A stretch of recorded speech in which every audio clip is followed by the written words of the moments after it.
Assalamualaikum warahmatullahi wabarakatuh.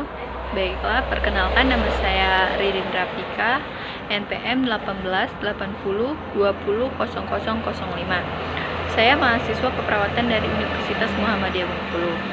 Baiklah, di sini saya akan menjelaskan tentang aspek dari katarak. Yang pertama itu definisi dari katarak ini sendiri. Katarak adalah keadaan di mana terjadinya kekeruhan pada serabut atau lensa. Kemudian etiologi dari komponen atau bagian etiologi dari katarak, dari komponen atau bagian primer berdasarkan gangguan perkembangan dan metabolisme dasar. Yang kedua yaitu dari komponen atau bagian sekunder terjadi akibat tindakan pembedahan lensa kornea, komplikasi penyakit lokal ataupun pulmo. Misalnya, pasien yang mengalami gagal ginjal kronik, komplikasinya bisa memunculkan penurunan lapang pandang sehingga bisa menyebabkan katarak itu sendiri. Yang kedua yaitu komplikasi dari katarak. Katarak dapat diklasifikasi dari katarak.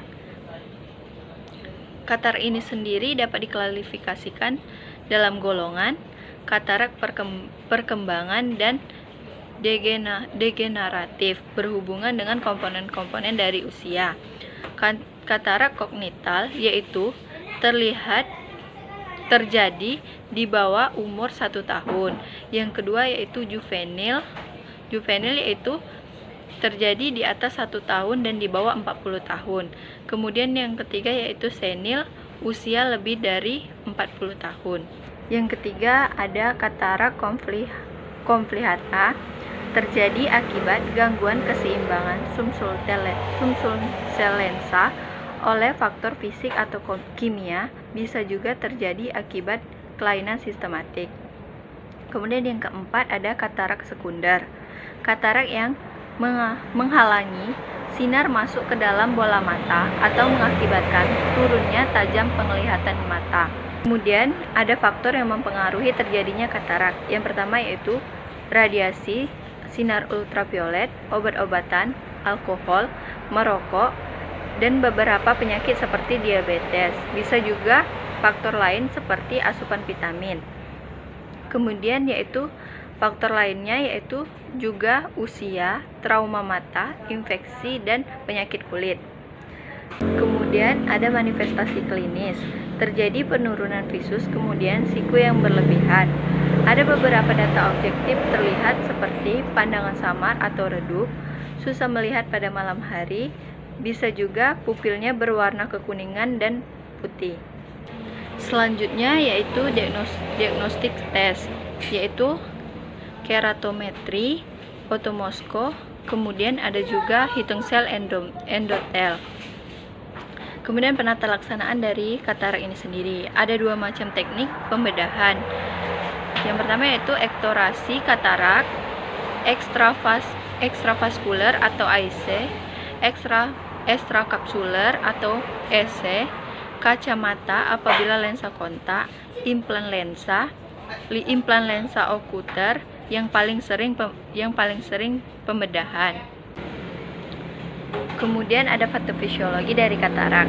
Lensa yang normal adalah struktur posterior iris yang jernih, transparan, berbentuk seperti kancing baju dan mempunyai kekuatan refleksi yang besar. Lensa yang mengandung 3 komponen anatomis. Pada zona sentral terdapat nukleus divariver, ada korteks, dan yang mengelilingi keduanya adalah kapsul anterior dan posterior. Dengan bertambahnya usia, nukleus mengalami perubahan warna menjadi coklat kekuningan. Di sekitar ovasitas terdapat densitas seperti duri di anterior dan posterior nukleus. Afasitasi pada kapsul posterior merupakan bentuk katarak yang paling bermakna. Nampak seperti kristal salju pada jendela.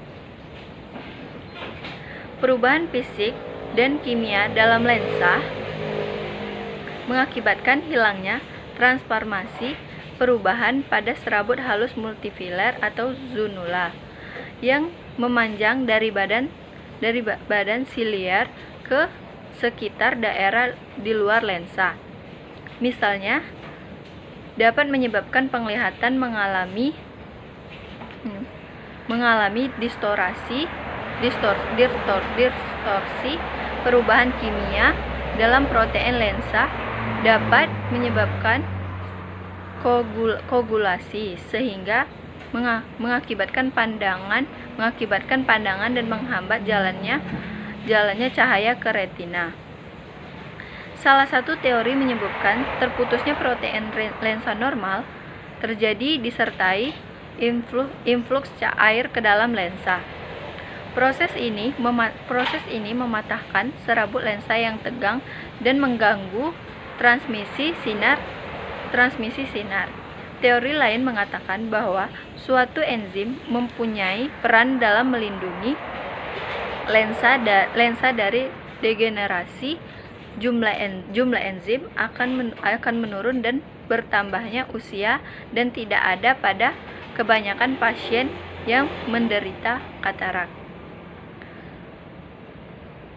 Baiklah, itulah tadi penjelasan saya tentang asuhan keperawatan dari katarak. Apabila terdapat kesalahan, saya mohon maaf. Kepada Allah saya mohon ampun. Saya akhiri. Wassalamualaikum warahmatullahi wabarakatuh.